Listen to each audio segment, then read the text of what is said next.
दोस्तों, कितना नेक और पाकीज़ा है वो शख्स जिसने आज के दौर में अपने आप को जिनाह जैसे गुनाहों से बचाया। दोस्तों, अक्सर जवानी की उम्र में जिनाह का ख्याल आता है, जिसका कारण मोबाइल फ़ोन में देखी जाने वाली गंदी फिल्में, नंगी तस्वीरें हैं। आजकल हर नौजवान शख्स के पास मोबाइल फ़ोन है, जिस कारण नौजवान भाइयों को अपनी पाकीज़गी बनाए रखने के लिए बड़ी मशक्क़तों को उठाते हैं। दोस्तों, आज हम आपको एक परहेजगार शख्स और जिनाह करने वाली खातून का वाक़या बताएंगे। इंशाअल्लाह इस वाक़या से हमें भी गुनाहों से बचने में मदद मिलेगी। दोस्तों, पिछले ज़माने की बात है। बनी इसराइल में एक नेक और परहेजगार आबिद शख्स रहते थे। एक दिन इस आबिद शख्स के घर एक बदकिरदार खातून आई और कहने लगी कि बाहर रात है और ठंड बारिश है, मुझे आज ठहरने के लिए थोड़ी जगह दो या, और यह कहकर वह रोने लगी।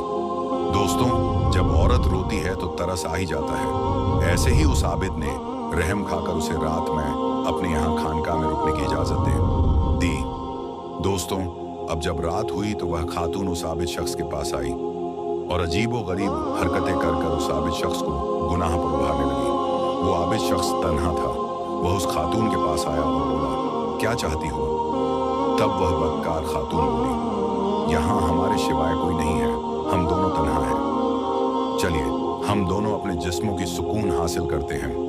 उस आबिद और नेक शख्स ने कहा, ठीक है, पर ऐसा करने से पहले मैं एक काम करना चाहता हूँ। वह आबिद घर में जल रहे चिराग के पास गया और जलते चिराग में उसने अपनी पहले एक अंगुली रखी। जलती आग से उस शख्स की अंगुली का मांस व चमड़ी जलने लगी। इसके बाद वह शख्स दर्द की वजह से हाथ को झटकने लगा।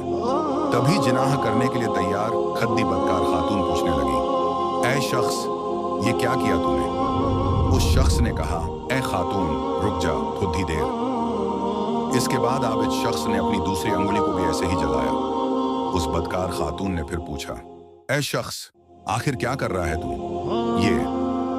अब उस आबिद शख्स ने जवाब दिया कि ऐसा करके मैं ये देख रहा हूं कि अगर मैंने इस आग को बर्दाश्त कर लिया तो फिर ठीक है, मैं यहाँ मजे भी कर लूंगा। इसलिए कि मैंने सुना है जहन्नम की आग इस दुनियावी आग से 70 गुना ज्यादा तेज है। जब मेरा शरीर दुनियावी आग को नहीं सह सकता तो जहन्नम की आग को कैसे बर्दाश्त करेगा? उस आबिद शख्स के हाथों को जलता देख वह बदकार खातून चीख मरने लगती है कि इस शख्स से मुझे बचाओ, मुझे बचाओ, ये शख्स पागल हो गया है। वही पास से बादशाह की पुलिस गुजर रही थी। पुलिस ने खातून से पूछा, क्या हुआ है? जाक्शम, वह खातून बोली कि इस बदकार शख्स ने मेरी जान पर हमला कर दिया है। पुलिस ने इस शख्स को बहुत मारा, पीटा, और जब यह बात लोगों तक पहुंची कि आबिद शख्स ने तन्हाई में एक खातून के साथ मुंह काला कर रहा था, तो अब लोगों ने भी इस नेक और आबिद शख्स को मारना शुरू कर दिया और शख्स को इतना मारा कि इस आबिद शख्स का इंतकाल हो गया। अब लोगों में यह बात फैल गई कि जो आबिद शख्स था जिसने पूरी जिंदगी इबादत इलाही की, अब इंतकाल यानी आखिरी वक्त से पहले खातून के साथ मुंह काला कर बैठा और बदकारी पर उतर आया। दोस्तों, इसके बाद जब उस आबिद शख्स को वे लोग कब्रिस्तान में दफनाने के लिए ले गए तो लोगों ने महसूस किया कि उस शख्स की कब्र में तेज खुशबू भर चुकी थी। कब्र की हर जगह से खुशबू के झोंके आ रहे थे। लोग ये देख कहने लगे कि इस बद किरदार शख्स की कब्र में खुशबू कहां से आ रही है।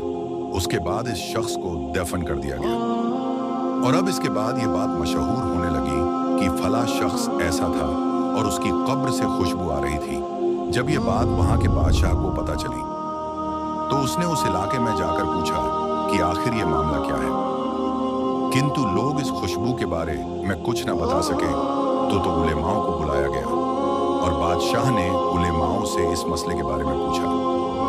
उलेमाओं ने उस आबिद शख्स की कब्र से खुशबू आने की घटना को सुना और कहा कि यह शख्स बदकार नहीं हो सकता, बल्कि इस शख्स ने तो अल्लाह की रजा में इंतकाल किया है।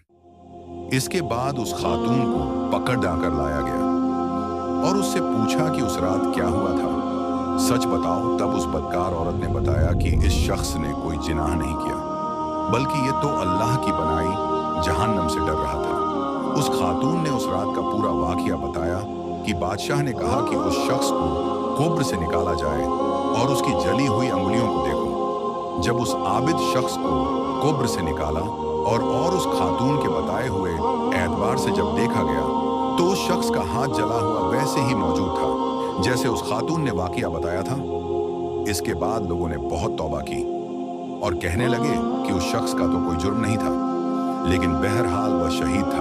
तो दोस्तों, हमें इस आबिद और नेक व पाकीज़ा शख्स से सीख लेनी चाहिए कि चंद मिनटों की नफशानी ख्वाहिशात पूरी करने के लिए हमें अपनी आखिरत को खराब नहीं करना है। कुरान में अल्लाह ताला का इरशाद है, ऐ लोगों, जिनाह की तरफ मत जाना, बेशक यह बेहियाई व नाकामयाबी का रास्ता है।